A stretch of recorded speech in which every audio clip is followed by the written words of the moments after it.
क्यों सोती रही उर्मिला 14 साल? जाने इसका रहस्य। मैं हूं उमा सिंह। स्वागत है आपका हमारे चैनल किताबों से दोस्ती स्टोरी में। वीडियो अच्छा लगे तो एक लाइक कर दीजिए और चैनल पर पहली बार हैं तो प्लीज़ सब्सक्राइब जरूर कर लीजिए। तो चलिए फिर वीडियो शुरू करते हैं। श्री रामायण को आज तक हमने आपने और इस समाज ने श्री राम की दृष्टिकोण से देखा, लक्ष्मण को देखा, देवी सीता को जाना, हनुमान के भक्ति भाव को जाना, रावण के ज्ञान को पहचाना, लेकिन कभी यह नहीं ध्यान दिया कि इस रामायण में अगर कोई सबसे अधिक उपेक्षित और अनदेखा पात्र था तो वह थी लक्ष्मण की पत्नी और जनक नंदिनी सीता की अनुजा उर्मिला। जब राम सीता वनवास को जाने लगे और बड़े आग्रह पर लक्ष्मण को भी साथ जाने की आज्ञा हुई तो पत्नी उर्मिला ने भी उनके साथ जाने का प्रस्ताव रखा, परंतु लक्ष्मण ने उन्हें यह कहकर मना कर दिया कि अयोध्या के राज को और माताओं को उनकी आवश्यकता है। असीम पतिव्रता थी उर्मिला के उस नवविवाहिता के कंधों पर इतना बड़ा दायित्व डालकर लक्ष्मण चले गए। वह पल, वह जीवन सरिता जो कोई भी नववधू अपने पति के साथ गुजारती है, वह उर्मिला के नसीब में नहीं लिखी गई थी। पतिव्रता स्त्री के जीवन के चंचल पड़ाव पर भी, अपने पति से दूर रहने पर भी लेस पात्र थी, किसी और का ध्यान नहीं दिया। यह उर्मिला का अखंड पति व्रत धर्म था। यह उर्मिला की अमृत, अचर्चित, अधोषित महानता थी। उर्मिला के महान चरित्र, अखंड पतिव्रता, स्नेह और त्याग की चर्चा रामायण में उपेक्षित थी। वह हो न सका। सबसे विकट क्षणों में भी उर्मिला आंसू न बहा सकी, क्योंकि उनके पति लक्ष्मण ने उनसे एक और वचन लिया था कि वह कभी आंसू न बहाएगी, क्योंकि अगर वह अपने दुख में डूबी रहेगी तो परिजनों का ख्याल नहीं रख पाएगी।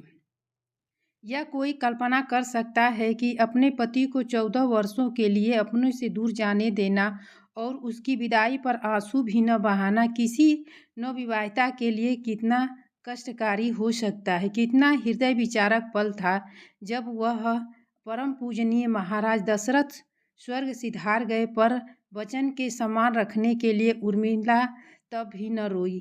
पति के लिए पिता को किया इनकार। महाराज जनक अपनी पुत्री को मायके अर्थात मिथिला ले जाना चाहते थे ताकि माँ और सखियों के सानिध्य में उर्मिला का पति वियोग का दुख कुछ कम हो सके, परंतु उर्मिला ने मिथिला जाने से सादर इनकार कर दिया, वह यह कहते हुए कि अब पति के परिजनों के साथ रहना और दुख में उनका साथ न छोड़ना ही अब उनका धर्म है।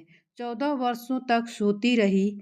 बहुत से लोग इस बात से परिचित हैं कि अपने वनवास के दौरान भाई और भाभी की सेवा करने के लिए लक्ष्मण पूरे 14 साल तक नहीं सोए थे। उनके स्थान पर उनकी पत्नी उर्मिला दिन और रात सोती रही। लेकिन यह बात बहुत कम लोग जानते हैं कि रावण के बेटे मेघनाद को यह वरदान प्राप्त था कि वो जो इंसान 14 वर्षों तक न सोया हो, केवल वही उसे मार हरा सकता है। इसीलिए लक्ष्मण मेघनाद को मोक्ष दिलवाने के में कामयाब हुए थे। रावण के अंत और 14 वर्ष के वनवास के पश्चात जब राम, सीता और लक्ष्मण वापस अयोध्या लौटे, तब वहां राम के राजतिलक के समय लक्ष्मण जोर जोर से हंसने लगे। सभी को यह बात बेहद आश्चर्यजनक लगी कि क्या लक्ष्मण किसी का मजाक उड़ा रहे हैं। जब लक्ष्मण ने इस हंसी का कारण पूछा तो उन्होंने जो जवाब दिया कि ताउम्र उन्होंने इसी घड़ी का इंतजार किया है, लेकिन आज जब यह घड़ी आई है तो उन्हें निद्रा देवी को दिया गया वो वचन पूरा करना होगा जो उन्होंने वनवास काल के दौरान 14 वर्ष के लिए उन्हें दिया था। लक्ष्मण ने नहीं देखा भगवान राम का राज तिलक। दरअसल निद्रा ने उनसे कहा था कि 14 वर्ष के लिए उसे परेशान नहीं करेगी और उनकी पत्नी उर्मिला उनके स्थान पर सोएगी। निद्रा देवी ने उनकी यह बात एक शर्त पर मानी थी कि जैसे ही वो अयोध्या लौटेंगे उर्मिला की नींद टूट जाएगी और उन्हें सोना होगा। लक्ष्मण इस बात पर हंस रहे थे कि अब उन्हें सोना होगा और वह राम का राज तिलक नहीं देख पाएंगे। उनके स्थान पर उर्मिला ने यह रस्म देखी थी। लक्ष्मण की विजय का कारण था उर्मिला का पतिव्रत। एक और वाकया ऐसा है जो यह बताता है कि लक्ष्मण की विजय का मुख्य कारण उर्मिला थी। मेघनाद के वध के बाद उनका शव राम जी के खेमे में था। जब मेघनाद की पत्नी सुलोचना उसे लेने आई, पति का छिन्न शरीर देखते ही सुलोचना का हृदय अत्यधिक द्रवित हो गया।